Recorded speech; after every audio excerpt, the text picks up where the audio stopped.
University, the voice of Reichman University.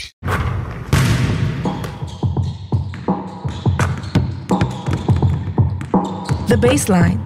Stories from the court with Jonathan Rears and Nitzan Aron. Welcome back, The Baseline Podcast. Jonathan Rears here, Nitzan Aaron, and we got JJ Kaplan in the house. Thank you guys for having me. Long-time Kiryat Ata guy. Very long time. We know we love our Kiryat Ata guys. Yeah. So we're excited to have you. Thanks for coming. Absolutely. We're just two guys, love overseas basketball. We're getting it out there, you know. The overseas culture, Israeli basketball culture, just on the rise. We have guys coming in every week, sharing their story. Every story is so different and so unique, and we're very excited to hear yours. Oh, absolutely. Yeah. Yes, sir. Yeah, thank you so much for coming. Really excited. Just real quick, want to introduce a little bit about your career. You know, you attended and played at the University of Alabama, Huntsville for 5 years. Then you went on and decided to go pro and went Kiryat Ata, right? You were with them in the second league in 2021, won the chip with them, which is huge, you know, and then you moved up to the first league with them. And now you're up at Rishon LeZion. Also just moved up to the first league. Yeah. I guess something about going up from second league to first league, just something has my heart with that, I guess. I think it's like they sign you, then they go up, you know? Yeah. Like, are you know? Yeah, you know, or keep you up. I don't know. I guess I like building a program or something, going to college for 5 years, redshirted first year, then played 4 years, and then going to Kiryat Ata for 4 years. It's not very common. So growing up in Alabama, you know, not sure how the Jewish environment is over there, but when did your first love for basketball really take place, and how old were you? Oh man, probably 3. I remember I was 3. I watched Space Jam with Michael Jordan, obviously. Great movie. And Yeah, I know you guys LeBron. ask everyone. I'm a LeBron fan, 100%. But I think Space Jam really got me into it. I mean, my parents say my first word was ball. I don't think it was basketball. It was just like any sports. Like I played any and all sports I could at a young age. But from 3 years old, my parents kind of knew that basketball was the main one. Better at baseball. My dad was kind of mad that I chose basketball. What position did you play? Shortstop, pitcher, first, and once I started getting hit by the pitches, I was like, I'm good. I don't want to do this anymore. This isn't. And my mom always made fun of me because she was like, but you'll go up for a layup, get your feet taken out, and land on your back. And I was like, yeah, but that's in my control. And she was like, no, it's not. And I was like, oh, well. That shit just happened to me the other Yeah, day. exactly. Yeah. So He had me made worried sense. on the ground. Yeah, it makes sense in my head, but baseball. And then around middle school time, you started playing in NEAU? Oh, yeah. I played AAU actually pretty early. Like 3rd grade is when AAU kind of started, maybe 4th. One of our friends' dad asked me to be on their team, and I kind of did. I've kind of take the scenic route in my basketball career. Like, always came from the bench, was never the best player, but, always a good rebounder. That's how I figured I was going to be on the court. Same in high school. I was, the only kid in my college class to go freshman, JV, varsity. And then same thing in college, redshirted, played averaged 2 points a game my freshman year. Coach had to sit down with me and said, you have a lot of hobbies, you like a lot of things, but I don't think you love basketball. And that kind of, lit a fire under me. And because I knew I loved it, and then switched to gear and then did well. So it's always in threes for me, I guess. Freshman, sophomore year, junior year, blow up. Redshirt freshman, sophomore, blow up. And then same thing with Kiryat Ata. My first year, did okay. It was towards the end of the year I did really well. Same with that next second year, and then the third year, blew up, and then everyone kind of knew my name. I think taking it back a little bit, I think nowadays you see so many players specialize from the time they're 4 or 5 years old. Yeah. You know, their parents put them into AAU, put them into travel basketball so young. Do you think that being such a well-rounded athlete really helped you in your journey? I think it's helped my versatility in the game of basketball. I think now basketball is you're going to have to specialize. Mm-hmm. It's not – I don't think it's a sport anymore where a kid from the streets can make it without having someone come and help him, bring him in, pay for training. I do a lot of training in LA, and I've seen Taj Ariza, who's Trevor Ariza's son, Gilbert Arenas' son, Elijah, and we're using the same trainer, and it's an NBA trainer, and the NBA trainer is doing stuff with me where I'm holy crap, I don't know anything about skills development, and then they're getting it at the age of 10. So by the age of 18, they're already doing stuff in their bag, and I'm like, yeah, these dudes are different. Basketball is evolving on all fronts now at this time. Yeah, it's insane. It's pretty crazy. But let's go back to high school and the whole recruitment process. You're from Huntsville, Alabama, and D3 is like kind of hated on, and then there's also D2. But at any level, it's still a whole process, and that recruitment process is definitely something that is not easy to do. Yeah, absolutely. And to go D2 is, some people will be like, oh, it's not D1. Right. But D2 is still a very high level of basketball. 100%. And you did it in your hometown. So what was it about Alabama, Huntsville, that you went to play there? And how was that recruiting process like for you? Crazy. Like I said, I mean, I was under-recruited. At least I felt like I was under-recruited my whole high school career. And one of my best friends that I met my junior year, his dad was actually the coach of Alabama Huntsville, and they were like interested but never gave an offer. I had interest from D1s, but they never pulled the trigger, gave me an offer. I had D3s like all throughout my junior year, and only like 2 D2 schools gave me like an actual offer. And so, I mean, it sucked. Like, all my friends were getting offers and signing, and I'm senior year of high school. I don't have an offer, and it's January, and I just, kind of trusted the process. And UAH, Alabama Huntsville, said, oh, we'll let you know, like, if we have an offer for you at the end of the year. We're going into March Madness, so we'll let you know after. So, I mean, I just finished my year, don't even really worry about it, and I'm sitting there after my basketball career of high school, not knowing where I'm going, and then they finally offer me, like, a couple of days after, and I decided to go to Alabama Huntsville for 2 reasons. One, they were one of 2 of my offers, so didn't really have a lot of choices. And then number 2 is they're a very prestigious D2 program, like always ranked top 25. Like, when I was there, we were always ranked in top 10.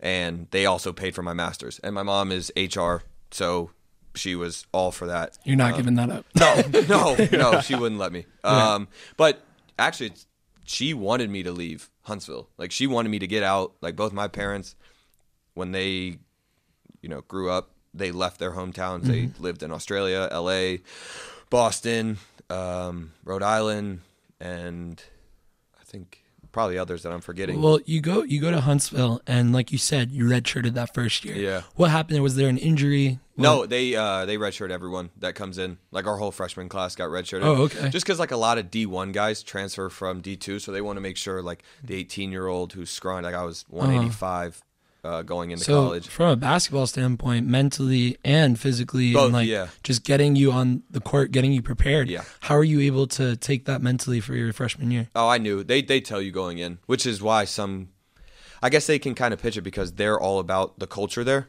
So they really build a great culture. We run the Princeton offense, so it's very cerebral, and that's another reason. So it's both, like you said, physically and mentally getting you ready, how to juggle school, how to juggle the playbook, how to juggle the weights, all of that, and how to be successful.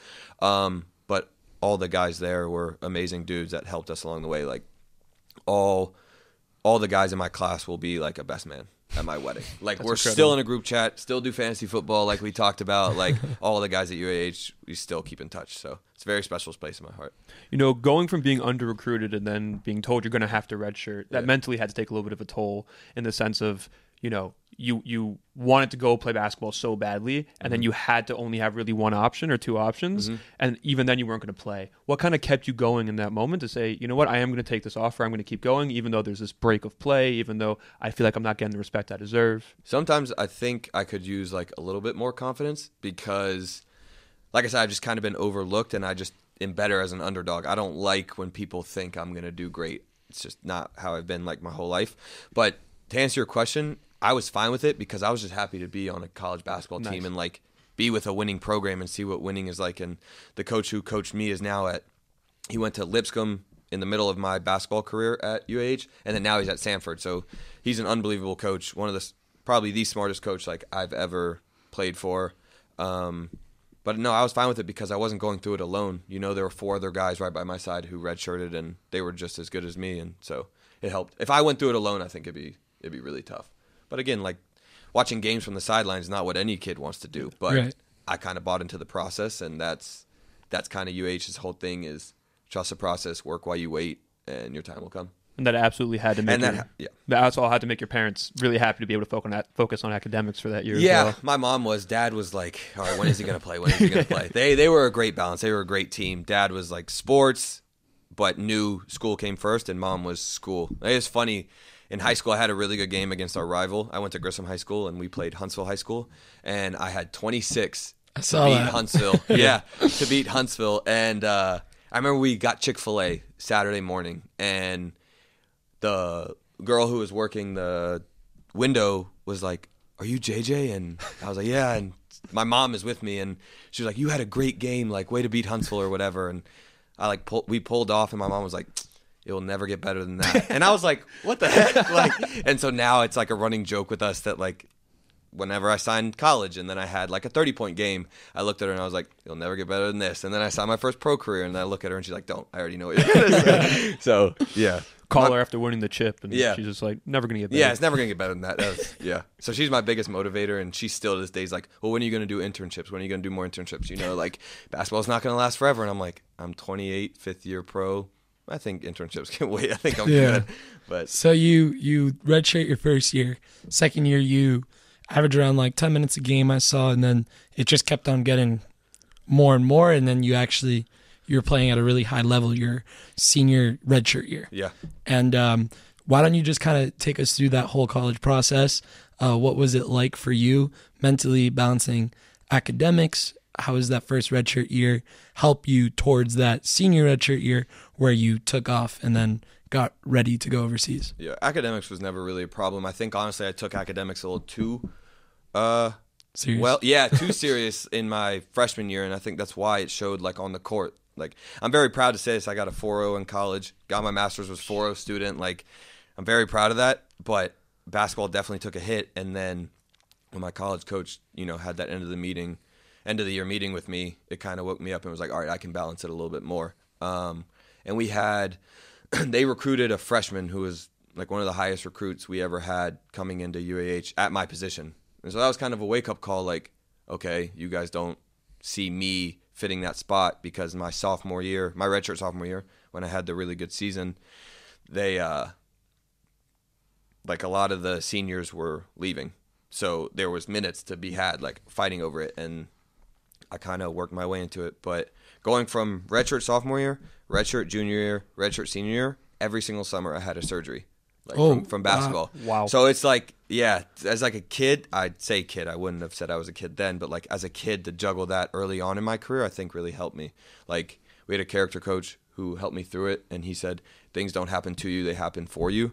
And from then on, like, it's changed the way I see life, and I'm just lucky to be playing basketball, So I think that also goes into my game. Like, this could be my last game. I'm going to give it everything I have, and I think that's why I play with so much intensity as well. So, was there a moment, in college where you said, them recruiting that freshman made you realize you wanted to commit a little bit more to the game? Was there a moment then, as because you've talked about before how you kind of just happy to be there, you're kind of just happy to grind it out and be with things, but was there a moment in your career where you said, I can go pro, I can do this? Yeah, it was honestly the first 2 years I was like, okay, I'm not going to be a professional basketball player. Like, it's just not in the cards. And then I was doing internships like every summer because of my mom.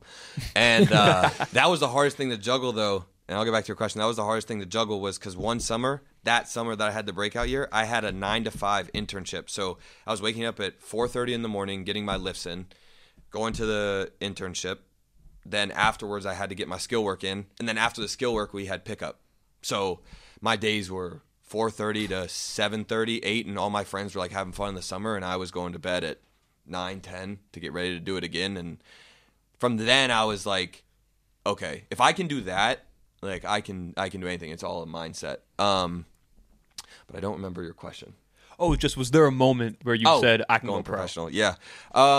My sophomore year, there was I played in the March Madness, and like I said, I was a sophomore, and there was a guy who an agent was looking at, or a coach was looking at, and I beat him in the matchup, and he was like, "Are you gonna go overseas?" And I was like, "Well, I'm only a sophomore." And he said, "Well, you're Jewish. And the coach is Adam Kaplan. Shout out Adam Kaplan because he told me all about it. And he was like, you could play in Israel, like easily. Like, let me know when you're done. And I was like, yeah, I'm just going to focus on college for right now.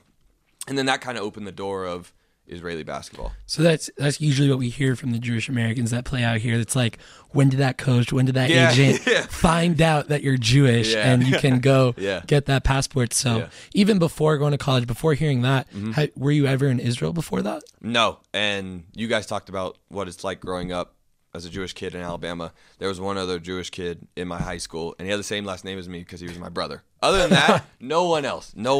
And it was tough. Like, I think that's why I have like this tough skin, because middle school was absolute hell for me. Like, they made so many Jew jokes, like it's not even funny. And I don't know. I think that's why like I laugh a lot, because that was like how I got through it. And I remember what really lit a fire under me was at my bar mitzvah. One of my parents' friends said a really funny joke, and I laugh at it now, but at the time it pissed me off. He said, in front of everyone, said it in front of the whole congregation, was like, JJ, you have a better chance of owning an NBA team than playing for one. And I was so mad when he said that, because I was like, no, I'm going to play in one. Now looking back, it'd be nice to own an NBA team, like I'm not going to be mad about it. But yeah, it was tough. But when I played in the Maccabea games in middle school, and I met all these Jewish kids, like hundreds and maybe 1,000 Jewish athletes, I couldn't stop asking them if they're like actually Jewish, because the minds like I couldn't wrap my head around there were this many Jewish kids and they were athletes, because the stigma is Jewish kids can't play sports, like they're not good, they're more smart. So we see that's not true. Yeah, and when I played in the Maccabea games in Germany, and I saw it's like worldwide, that opened up another thing, and then that's why I was so set on coming to play in Israel. So your first time coming to Israel was for basketball. Wow. I never got to go on birthright because summer basketball was always in the way. College workouts, they didn't really want me to go, and so it's just ironic and honestly bittersweet that I got to do it. So then you have an amazing redshirt senior year, and you're getting ready. You're like, all right, back in sophomore year, someone told me I could go play overseas. What was the process like getting that Israeli passport? How was it for you? And then actually landing in Israel, what was that feeling like? Oh shit, I'm doing this. Wow. I wanted to keep first things first, right? Like I had a good senior season, so I really didn't work on like who my agent was going to be, but I did, like you said, start getting the process ready in January. And this was during COVID. This was right after COVID, so things took longer. But because I had a bar mitzvah, because both my parents are Jewish, because I actually go to a synagogue, it was actually pretty easy to get my citizenship. And then when it was time to leave, like I was so excited all summer, saying like, oh, I'm a professional basketball player, I'm whatever. When I left, you have to remember, like, I've only lived in Huntsville, Alabama. And I was so excited to leave Huntsville, Alabama. Like, it wasn't like I wanted to stay at home, but leaving, it was so emotional. Like, both my parents, super emotional. And then when I got to Israel, there was something in the air, right? Like, it was all great. I was like, oh my gosh, I made it. And then that just, like, crashed because I had to stay 7 days in my apartment with no one there, all white apartment. I felt like I was going insane, couldn't leave. Like, it was brutal. That was probably the hardest time I've ever had in for as long as I can remember. It was tough. But now, wow, I couldn't imagine not doing this. Like, it's awesome. Was there a moment in there where you said, maybe Israel wasn't the move for me? Yeah, absolutely. Like, if you go look at my first year stats, it just wasn't going well. Second year still wasn't going well, but I don't know, I'm just not really the type to give up, and sometimes that could be a problem. Like, I should probably switch and do something else, but I was like, no, there were like spurts that I had, like practice games where I'm like, okay, no, like it's okay, like I'm good at this, I'll figure it out. But yeah, I would say there were times, but I wasn't gonna listen to it. I was just gonna keep. Like you said, you come to Kiryat Ata. Huntsville, Alabama was the only place you ever lived. Yeah. It's very opposite sides of the world, completely different things, but you just left Kiryat Ata after being there for 4 years, and it definitely had to be a little emotional for you. 100%. It was a second home for you. What was it like getting there by yourself, having everyone accept you, maybe invite you to Shabbat dinners, types of stuff like that? How did the city welcome you? I don't know about the city as much, which I kind of felt, this is kind of weird, but like the city itself didn't accept me. I would say the guys on my team did like a really good job. Like Amin Stevens, like having him as like my vet the first year, he helped do it all. I was mentally going insane. Like, why am I not playing? Why am I not doing well? Why am I not? And like having to do well in practice. And if I had a bad practice, I would like not want to hang out with anyone and like go home and just like think about it and then go back to the gym. And he kind of helped like, hey, basketball is number one, but you got to have a social life. Like, you're just going to go insane if you just like sit in your apartment and just think about it all the time. And so he helped me navigate it. And so we were together for 3 years, and he kind of helped every single year on what to do with like the next stage of my career. And no, I mean, the city, like I think most sports fans, cities like really like you when you're the best. And then, you know, if you're not really like doing much, which I don't blame them. Like I understand, I guess, but I would just say like having a really good team around me is what helped me push through. You know, we've heard a couple times on the pod from a couple different people about how when you're playing overseas, you're not just playing overseas, you're living overseas. Yeah. And as you just said, you know, you have to have a life on and off the court. Yeah. What were some things that off the court kind of kept you sane, kept you happy? Probably the beach. Like a lot of guys complained about, like a lot of my friends who were playing overseas complained about how cold it was at their place and how they haven't seen sun. And I would look outside and it's super sunny, and I was like, why am I not taking advantage of this? Like vitamin D has so much to do with our mental health. Yeah. So like, and that's another thing I learned is to go out in the sun, go on walks, cooking. And then my girlfriend helped a lot. She was a professional for like 7 years at the time playing volleyball. So she kind of helped me with the process, but also cooking. That's kind of my zen, is like I love looking up new recipes. I love cooking, and that helps a lot. What's your go-to thing to cook? It depends. Like I really like I make a coconut curry chicken, like over rice with some vegetables, and that's kind of been my go-to. So you brought up the girlfriend a couple of times now, so let's get into it a little bit. Okay. You just got back from the States off season. You know, overseas players, it's hard, you know, because you're going out for 10 months of the season to wherever you're playing, and then you got that few months back at home. Mm-hmm. So what is that like as a guy who's trying to juggle a relationship, trying to juggle his family back home? And why don't you like expand on that a bit? Yeah, I've never been like the guy to like go out and go to the clubs or the bars. I'm a homebody. So in the sense of sitting at home and FaceTiming her, making sure like we're building on our relationship, it's easy, but you know, it's tough when you don't get to share memories or make memories while you're dating. But I wouldn't be able to do long distance with anyone but her. Like I said, she played 7 years overseas, and so she understands what it's like to be an overseas athlete.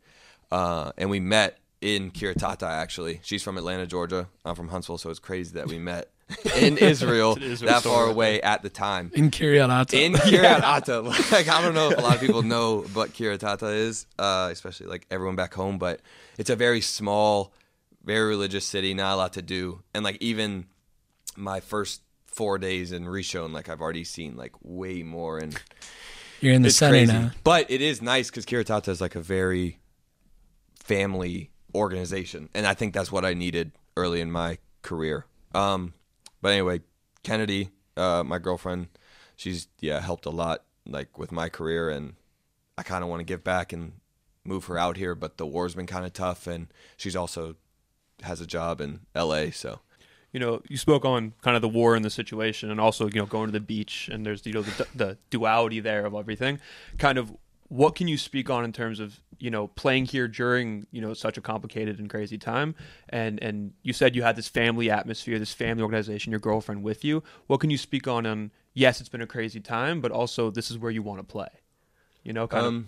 Yeah, I think being Jewish and in Israel, you kind of have this feeling of, I don't know, wanting to be here. It's weird. I can't explain it. But she was here during October 7th, and the league like flew us out to Cyprus. They put us in this like really nice resort, and none of us, especially me, I couldn't enjoy it. Like my heart was in Israel. Like it was almost like survivor's guilt, like always wondering what's happening. I was texting my teammates like, are you okay? What's new? What's this? And it wasn't as much like I was worried about my basketball career. It was more like, am I going to be able to go back to Kiritata? Am I going to like be able to see my teammates, the people that I met? But I don't know. Like, I remember I went back to Huntsville, Alabama, Huntsville, UAH, and I was working out there, and the coach, my coach, pulled me aside, and like we went into the weight room, and he was like, "You guys think," he was talking to the team. He said, "You guys think you love basketball, but this dude's about to get on a flight. This dude's about to get on a flight and go back to where there's an active war zone so he can do the thing he loves." And that kind of put it in reality for me that like I do love this game and I do love Israel and I wouldn't want to be anywhere else. And I think I just needed to hear it from someone else to like, you know, kind of make it click. It's crazy. It's the same coach that was like, "You don't love this game." Yeah. Well, actually, no. That one different left. coach. Okay, in the middle of it. This one was a new one, but I had both of them for that one for 2 years, and then the old one for 3. Right. But going back to Kiryat Ata in the first few seasons, you played with Ben Saraf. Yeah. So why don't you talk about him as a younger dude and what it feels like to actually have him like go be a first round pick for the Nets? Happily, I get asked this a lot, and I want to let people know like one of my favorite teammates. Like I have so much respect for him as a 17-year-old coming into Winter League for the first year and being able to balance his confidence and humbleness, whether or not he actually felt this way, but like he showed it. I had mad respect because that's something I try and do as like an athlete. He could have like the coach yelling at him for doing something wrong, and he knows whether to listen and be like, okay, I'll, you know, or no, I just missed a shot. Like I'm going to make that next time. And we were hard on him, but I think it's because of where he wanted to go. You know, like if you want to play in the NBA, you gotta lead us, or not lead us, but like you gotta be with us and, you know, hold your own. And I mean, there were times where he would do stuff and I would forget he was 17 years old until after the game, and I'm like, oh my gosh, this dude is 17 doing this. It's insane. He's got that speedy spin move. And he's such a good dude. Like loves the game, a student of the game, and just so easy to talk to. And you know, what do you think that he, from what he was able to do here, and then also while he went and played in Germany, what do you think he is going to be able to bring to the NBA because of what he learned here? I think just he's a sponge. So it's hard for me to know like what he learned in Germany, but wow, what he's going to learn in the NBA if he just continues to be a student of the game and just soak up everything he can while also being him and keeping that confidence, whether he's getting 5 minutes of playing time, 15, because it's just going to go up and down. Wow, the world is his, and I'm excited to see where he goes. So good luck, Ben. Yeah, good luck. Yeah, good luck, brother. Shout out, Ben. Yeah. So going back to your basketball career, let's go back to last year. Okay. You know, Kiryat Ata, great team, little shaky start, little shaky season. Relegation round comes in, pick up Drake Hook, and then boom, things start clicking, right? Yeah. So your best season overseas, you played like 20 minutes a game around, 10.5 points a game. You know, you're providing from off the bench. You're starting a couple games too, right? And then you got that relegation round, you go 5-1. And we talked about it coming here. You have 5 guys score double digits in one game, and, you know, the chemistry is built, but a little bit too late. So what can you talk about new teams like evolving every single year, and then how fun was it once you guys actually built that chemistry at the end of the year? Okay, so that year was when Lebanon and Israel were at war, so there were missiles all the time. So Liam left, and obviously no judgment from me, get it. So that kind of shook up our team a little bit, and then we were just like trying to fit pieces together, and it was hard to get guys to come because there were red alerts almost like every morning. So it was, Did they move y'all? Not really, like for a week. Oh, really? And then they like moved us back, so I'm getting woken up at like 4:30 in the morning. And the other foreigners are also with the team at this point, except for Liam. Silvio, Chris, like that's the thing. We had a lot. Silvio and Chris were there, and then we just kind of like went through foreigners. And honestly, I don't even think it was the foreigners' fault. It was just like not what we needed, you know. Yeah. And so then when they brought in Dre, it was like, thank God, because he was an unbelievable dude off the court. unbelievable player, and him, Liam and I, and like Chris and Silvio, like all played well together, and we just like kind of figured it out, and I actually had a good time. My player comparison for Dre is actually like J-Dub from the Thunder. I don't hate it. I think Dre's not that athletic. No, I mean, all the offense, Dre, because he thinks he is, but he's not that athletic. But I get it. Yeah. Dre's tough. Y'all were cooking at the end of the year there. Yeah. And then Kiryat Ata, 4 years. It's a tough decision to move, right? Oh my They're God. still in the first. You helped them stay in the first league, right? There was a big chance that y'all were gonna fall to second league. Doesn't happen. Y'all stay in the first league, and then you go to another team that just came up from the second league, but now you're in the center, like you said. It's more active, more social. You're by the beach now. So, what are you looking forward to being in Rishon? I think just all the attention that the center brings. Like, I was comfortable in Kiryat, which is great, but like I kind of wanted that pressure, And I think Rishon is like a very historical club, and the way that they were gonna like fit me into their offense and defense was kind of what I wanted. And like I said, I wanted to bring Kennedy out here, and the life of Rishon is like a lot closer to LA than Kiryat was, and we kind of wanted to make that like feel like home. But you also got a big reunion. Yeah, we do. You and Amin? Yeah, we do. And I'm so excited that he signed, and I don't know, it kind of felt right. Like when I saw that he didn't even tell me until the night before. I'm like, I guess we're not as close as I thought we were. Like, he texted me and just like with eyes emojis, and I'm like, what?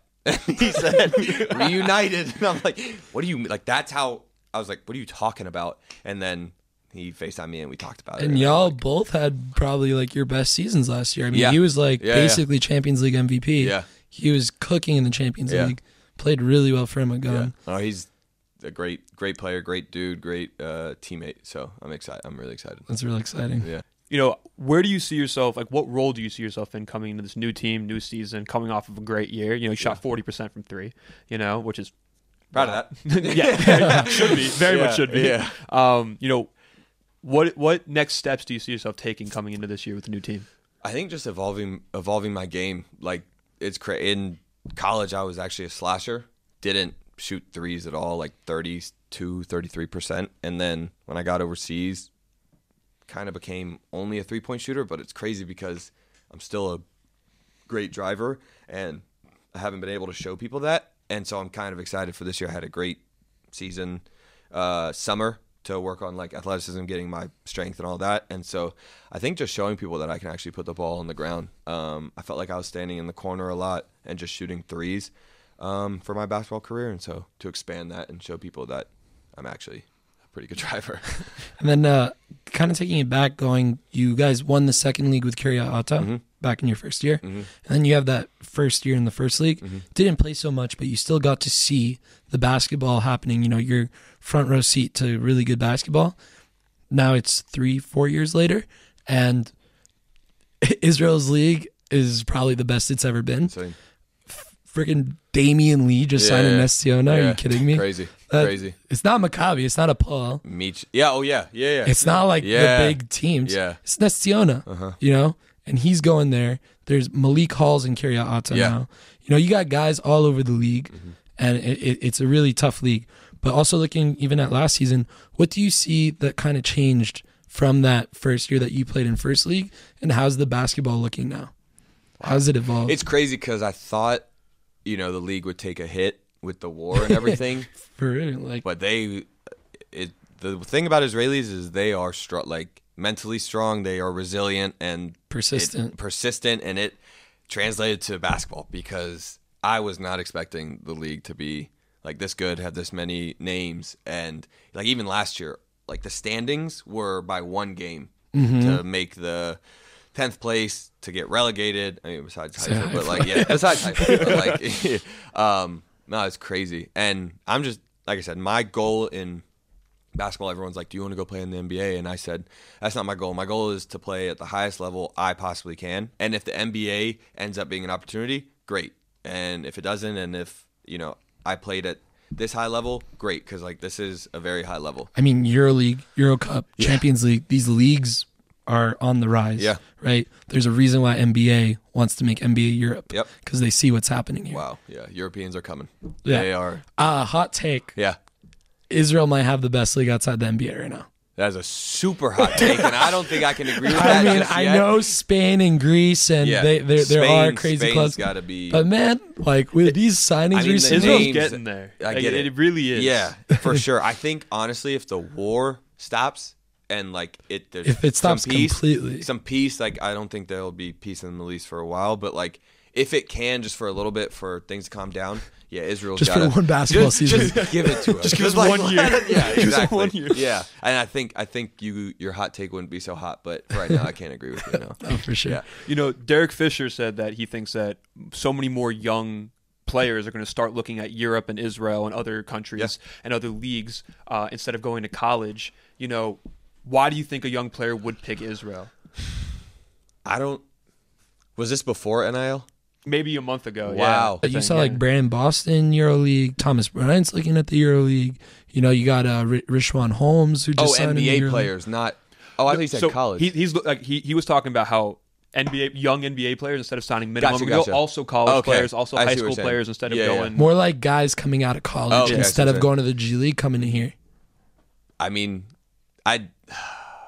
it's gonna be tough because I think like especially in America now, if you're like Ben Saroff, who he knows Europe and he knows how good it is, and NBA is like his goal, like as a kid, but like it's more distant.